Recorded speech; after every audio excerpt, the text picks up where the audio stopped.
Jennifer Amy Tan, uy! Welcome to Shock the System podcast. Hello, Raul. Thank you for inviting me. Well, thank you for dropping by. Relax lang, relax lang. I know. Yeah, this is a very relaxed discussion. We're on YouTube, by the way, and also on Spotify. So sa mga viewers and listeners natin, they want to check us out, come like, follow, and subscribe to us. We are on YouTube and also on Spotify. Saka meron din tayong mga social media pages. Instagram, we're already on Facebook and also on Threads. May TikTok na nga rin yata. Anyways, ayan, pinapalo ko lang yung mo. Ayan, para we'll have a very good discussion about you. So, Jen, how do you want to call you? Jen. Lang. Ayan. So, Jen, grabe, a lot of accomplishments under your belt, diba? And first of all, we're gonna talk about two things. Number one is yung journey mo, and then second is, Ironman Subic, and three things pala. Ironman Subic, and then the last thing or accomplishment that you do was the astonishing Ultraman Florida. Few weeks ago, di ba? Yes, last Feb 14 to 16. Wow! Valentine's Day. Valentine's gift ko sa sarili ko yun. Grabe yun Talagang invite mo yung husband mo. Ay, Valentine's Day tayo. Ano yun? Ultraman. Alright. So, sige. Jen, basically, we know each other pero not that, syempre, hindi pa tayo talaga this is actually our first sit-down, di ba?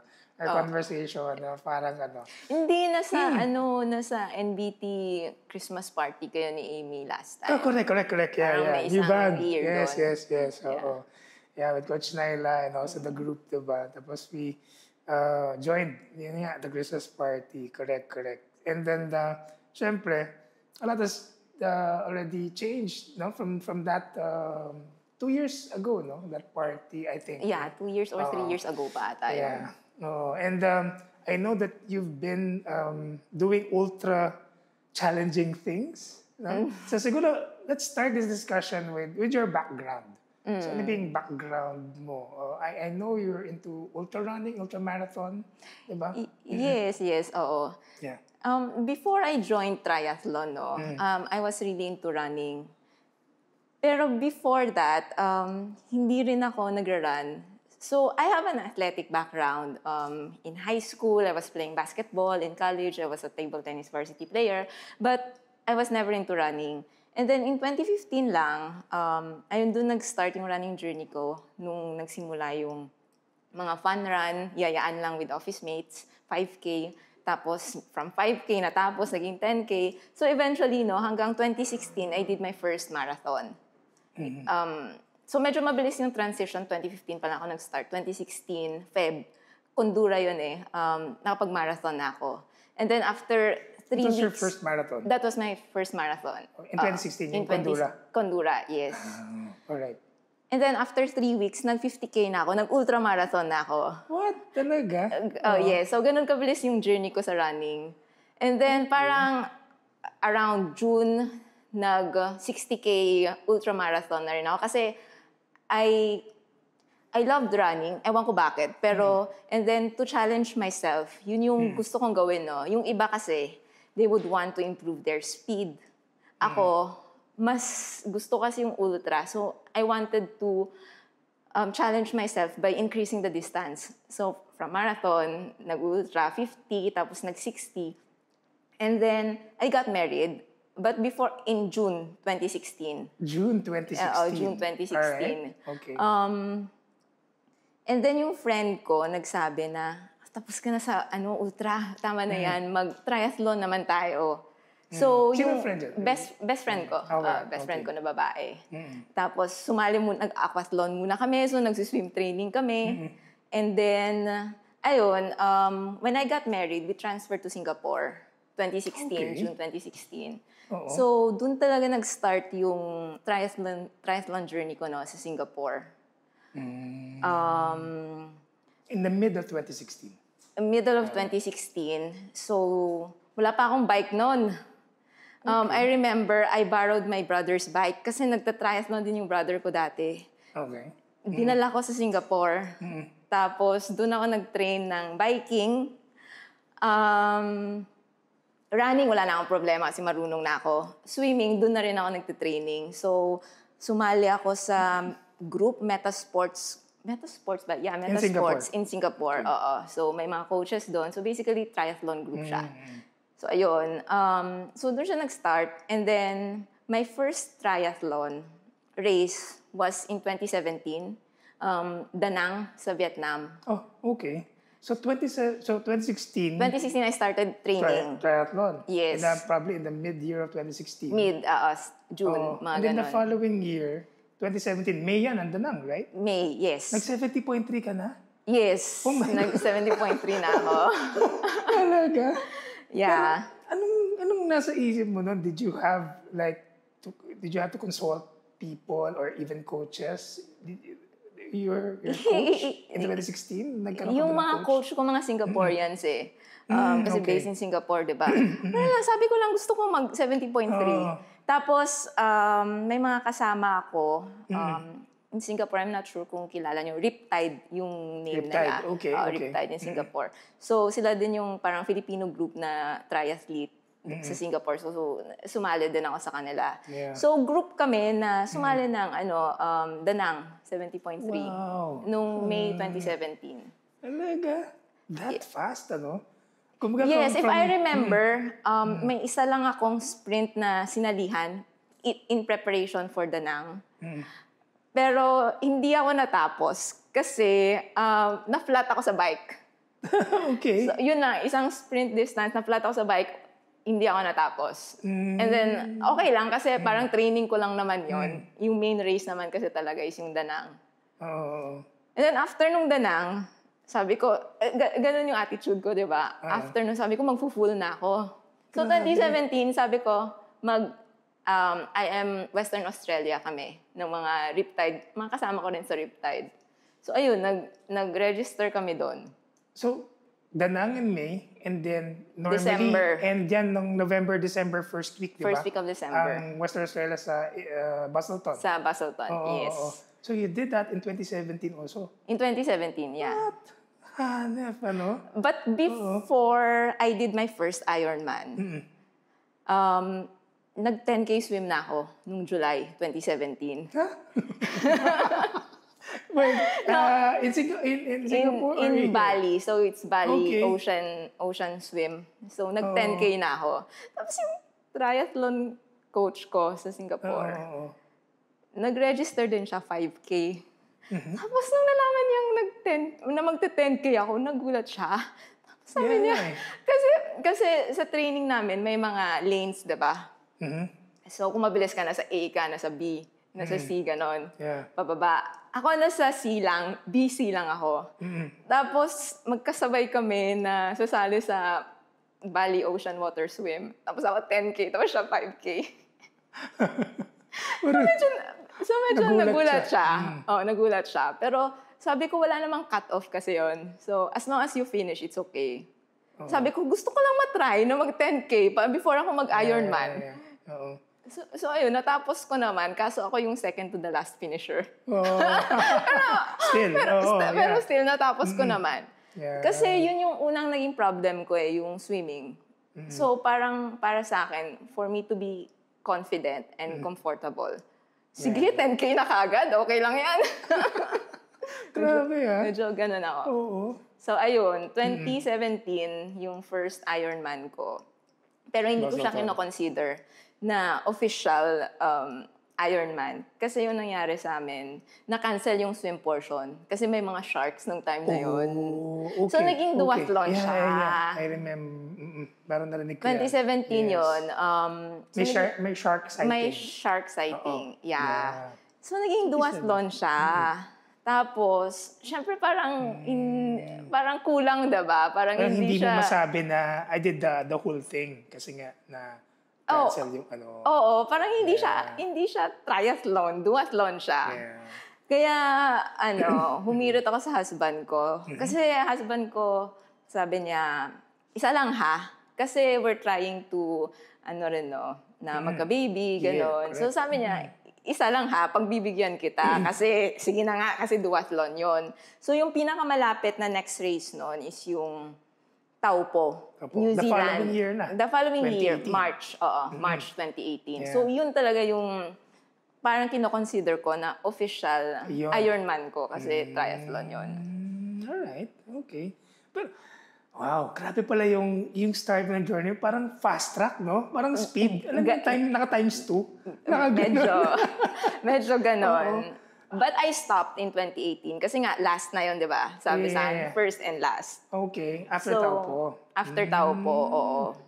And bumalik din kasi kami sa Philippines noon, nung 2018 na. Mga May 2018.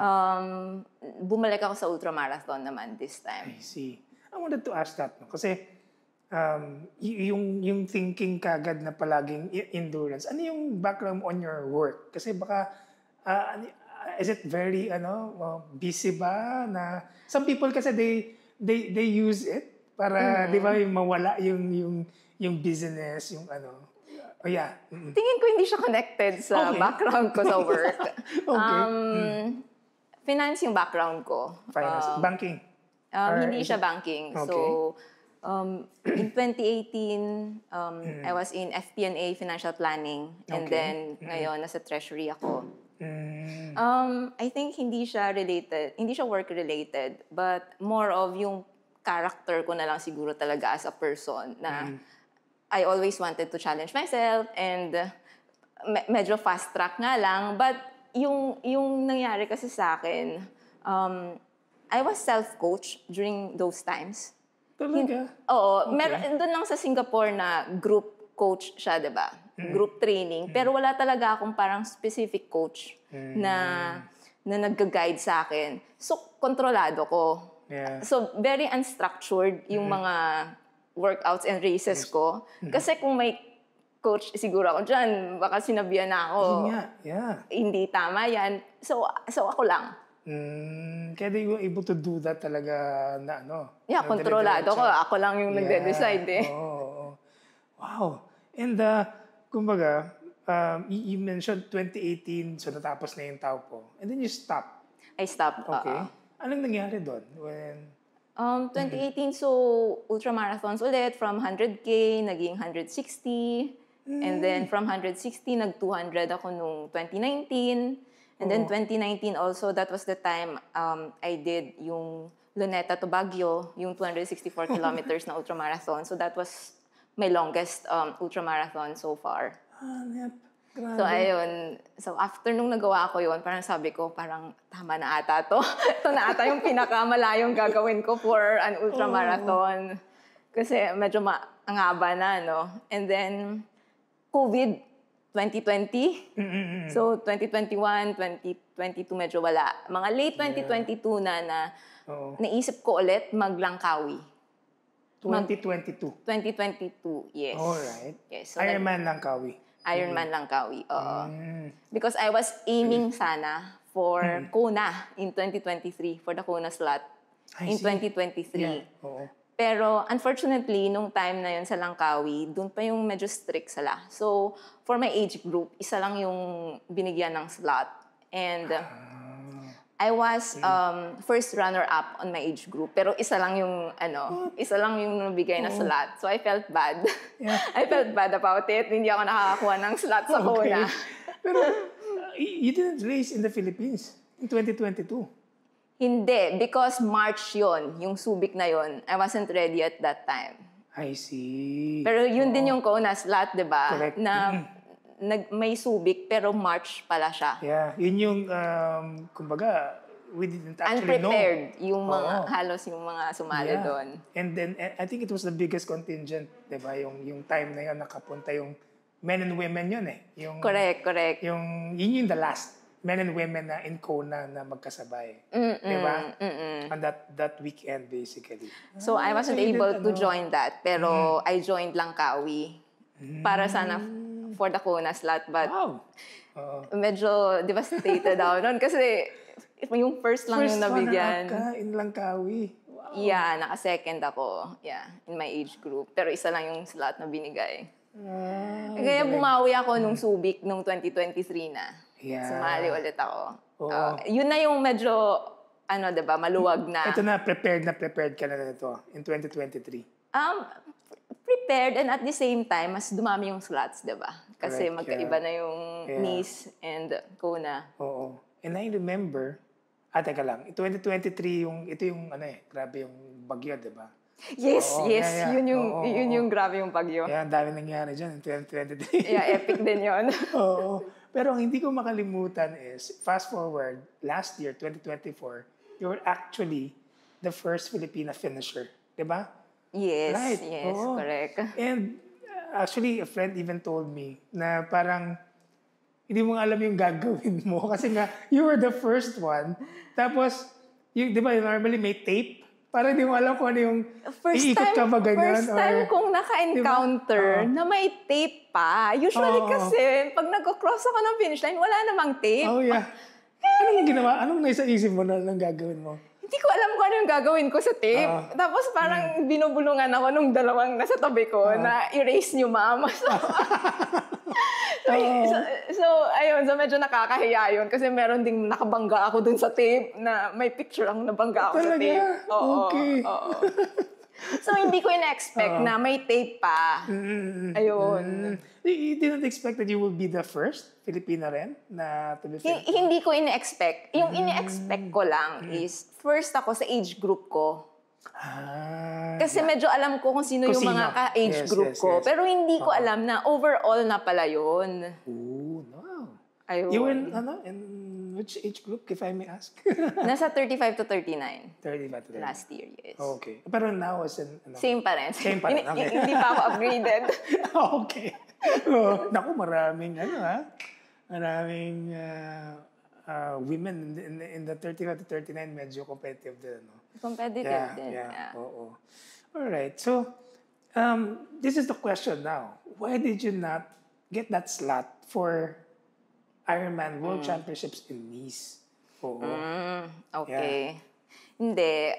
Kasi, after completing Kona in 2023, I was really aiming for Nice in 2024. That's why nga sumali ako ng Ironman Subic eh. If I'm not mistaken, parang September 2022 yung race date nung Nice. September 22, yeah. Oo. But around Feb last year, nalaman ko na meron pala kaming business and personal travel ng husband ko sa Spain.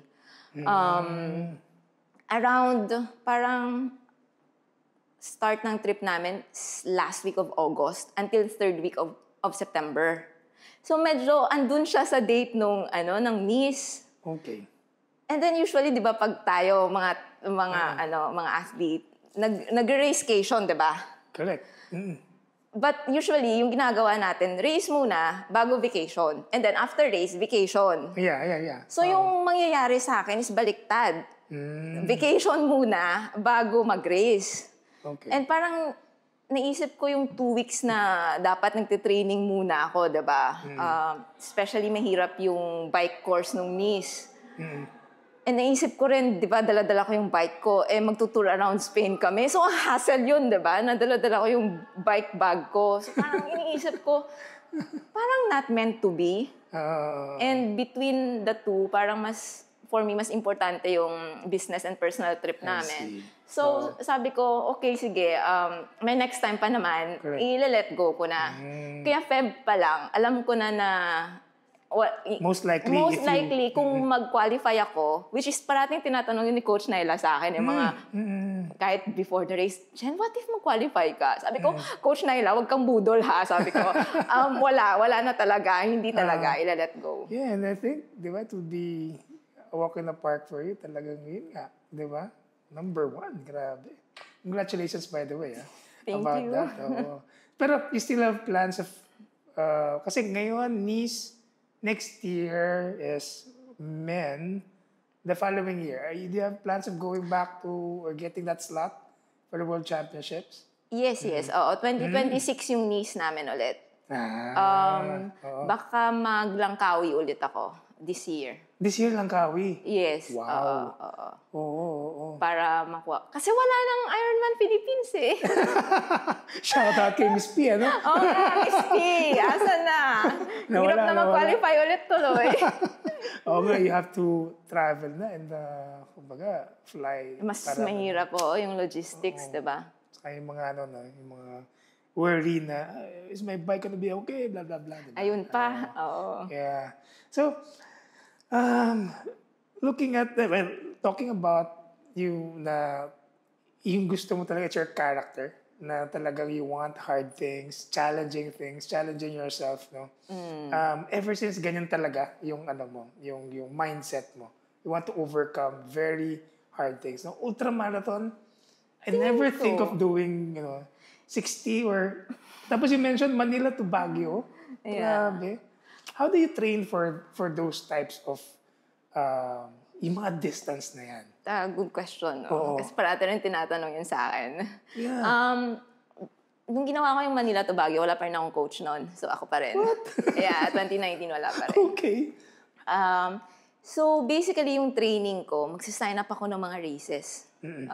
So parang December yung Manila to Baguio. Pero January pa lang, nagbi-build up na ako. So January meron akong 100 kilometers na race. February, meron na naman akong 120 na ultramarathon. So basically, races lang Every month, meron kang ganun na distance. Yes, kasi maraming ultramarathon races dito sa Pilipinas na pwede mong salihan. Every month. Marami kang options dito. So, yun lang yung ginagawa kong training. Kasi hindi ako nagtitraining ng weekend na mag-ultra ako na hindi ko ginagawa yun. Ginagawa ko siya sa races. Wow. Oo. Ganun yung style ko. And you simulate the elevation. Like, for example, you go to the north or south. Diba? Iba-ibang races, iba-ibang elevation profile. Yeah, oo. Kasi I wanted to ask you, ano yung, for example, here in the Philippines, what do you think is the hardest na ultra, for example? Na nasalihan mo? Na nasalihan ko? Oh, yeah. Aside from the Manila to Baguio. Yes, actually, meron pang isang mas hardest. Okay. Mahirap lang yung Luneta to, Baguio to Luneta. Hindi siya Manila to Baguio, magkaiba yun. Okay. Luneta to Baguio, mahirap lang siya, it's because mahaba yung distance. But baliktad kasi siya. So from Baguio to Luneta. Baguio to Luneta. Pababa siya. Wow. Can you imagine? So pababa siya. Pero may isa akong race na nasalihan sa Quezon. 200-kilometer race siya. Mas mahirap pa yun sa Baguio to Luneta. Na 200-something. 200 lang, na 264. Kasi sobrang hili nung course. So, Quezon, mas hili pa. Yeah, Quezon Province. So, Quezon parang Province. inikot namin yung Buong Quezon? Hindi naman buong Quezon, pero a part of Quezon. Talaga? Wow. Yes. So, parang 200... Kailan mo ito ginawa? 2019 din, mga 19. September. Okay. In prep for, Baguio to Luneta. Wow. Hanep, no? Yeah. Actually, kung may mga mahirap na ultra races sa Philippines, I would say yung sa Quezon. Kasi yung elevation doon pamatay. Tapos, mainit din doon. Yeah. So, basically in the Philippines, nakakalaban to sa mga very difficult and challenging na ultra courses in Asia siguro or in Southeast. Or meron pa bang ibang As compared to Singapore, mahirap to kasi Singapore flat. Yeah. Flat. Pero as compared to Malaysia, mahirap din sa Malaysia. Parang similar to Malaysia. Kasi Malaysia, marami rin siyang mga events doon na hilly. And mainit din kasi sa Malaysia. Wow. Actually, dyan na ako papunta. Kasi I heard, gumawa ka ng ilang ikot yon sa isang track oval. Yes. Di ba? Yung 400-meter track oval. Yes. Anong tawag nun? 24 hours endurance run lang. 24 hours But endurance. paikot-ikot ka sa track. In Malaysia, right? Oo. Yeah, that was in Malaysia. Marami kasing ganung concept sa Malaysia, ganung race sa Malaysia. Saan to sa Malaysia? In KL or... Malapit lang doon. Nakalimutan ko na kung... Sa Klang ata. Klang. Okay. Klang yung city. And it was inside the track? Yeah, inside the stadium. Ikot lang kayo for 24 hours. Ano yan? Yes.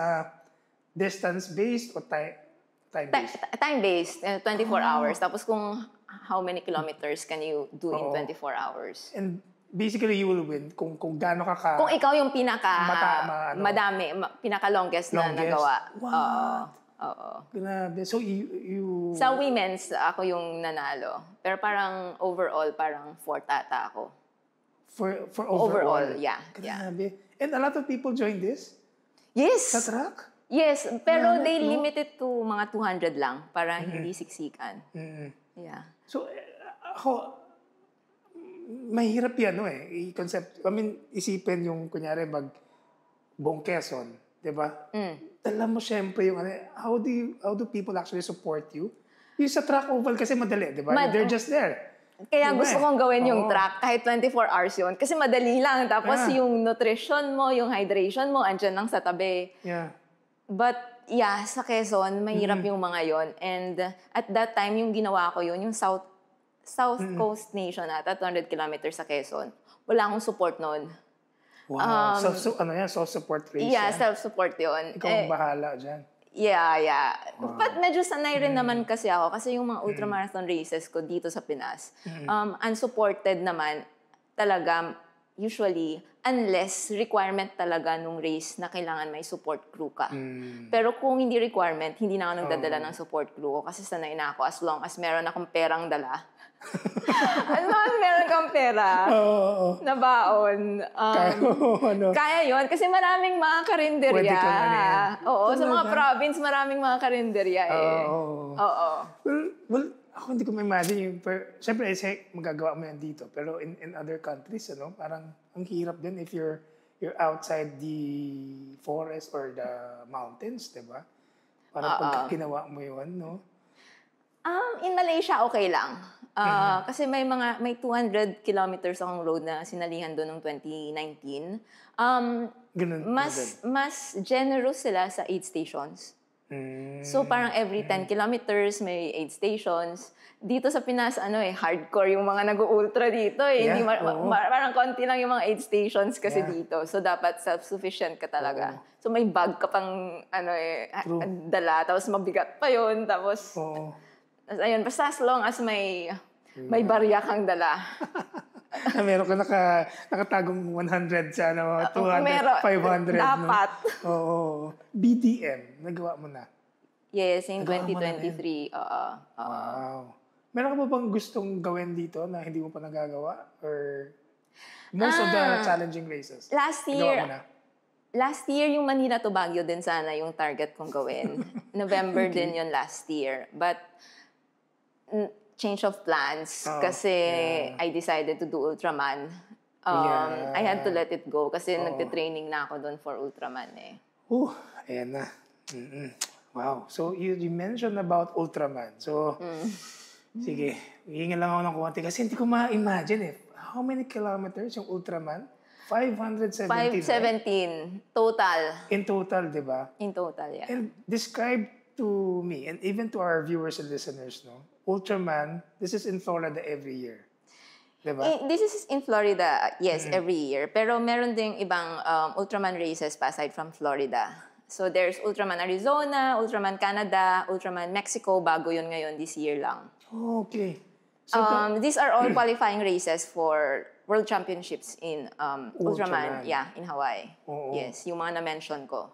Wow. And then basically, para makapasok ka doon, you have to finish you have to finish any of these qualifying races. Nice. Initially, parang sinabi ko, I wanted to do Ultraman Canada. Okay. Because gusto ko sana siyang gawing racecation. But yung date kasi noon mga around July July this year. Tapos parang iniisip ko, parang tagal pa. Parang ayoko ng sobrang mahabang training. Tapos nung tiningnan ko yung elevation profile nung Canada, hirap pala ng bike course. Whistler's Mountain, di naman sa British Columbia. Okay. Ang hirap, ang hili. Nung una, nag-consult pa nga ako Kilala mo naman si Mervin, di ba? Mervin Santiago. Okay. Bike fitter ko kasi siya. Nakita ko sa kanya. Sabi ko, Mervin, ano tingin mo dito? Day 1 pa lang, kasi may swim, di ba? Tapos may bike. 144 kilometers yung bike. Tapos, napakataas ng elevation. Sabi niya, sa totoo lang, mahirap yan. Tapos, medyo natakot na ako. Tapos, nung day 2, hili rin. Hili rin yung bike. So, parang nagdalawang isip na ako. Kasi coming from Mervin, na malakas sa bike. Tapos, nagbibigay naman yun ng honest feedback sa akin na mahirap. Tapos, I also consulted si Coach Sol, yung bike, coach ko for bike and run. Yeah. Sabi Si niya, Bayan, yes.